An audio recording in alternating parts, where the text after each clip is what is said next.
નમસ્કાર મિત્રો, અમારી યુટ્યુબ ચેનલમાં તમારું સ્વાગત છે. મિત્રો, જે વનરક્ષકની રિઝલ્ટની રાહ જોઈ રહ્યા હતા એ આવી ચૂક્યું છે. એટલે આપણે જાણ કરવામાં આવીએ કે વનરક્ષકના જે ઉમેદવારોનો આ પીડીએફમાં વારો આવી ચૂક્યો છે અને જે લોકોનું હજી પણ આવવાનું બાકી છે, એટલે કે બીજું મેરિટ પણ વેઇટિંગ લિસ્ટ પડવાની શક્યતા જોવા મળી રહી છે. કે ઘણો બધો ઉમેદવારોને આજે વારા આવ્યા નથી, કારણ કે હવે તમે જો કે ટૂંક સમયમાં જ માત્ર ને માત્ર અમરેલીનું મેરિટ તમે જો ઘણું બધું ઊંચું રહ્યું છે. તો ઘણી બધી વાત એમ કહેવામાં આવે તો આ લગભગ હમણાં જ જાહેરાત, એટલે કે ટૂંક સમયમાં જ 25 ગણાની જાહેરાત કરવામાં આવી હતી.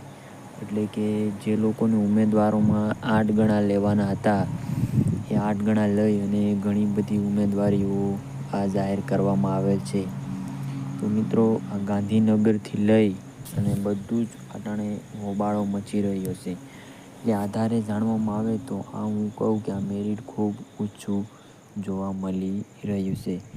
કારણ કે આનું મેરિટ છે તે ઘણું બધું ઉપર રહ્યું છે. તો મિત્રો, ખાસ કરીને એ જાણવા માટે આવે કે બધાનું જે લોકોનો વારો નથી આવ્યો તે આમાં જરૂર કમેન્ટ કરી દે. કારણ કે હું કહું ને કે આ લોકોનો વારો હજી પણ આવવાની શક્યતાઓ જોવા મળી રહી છે.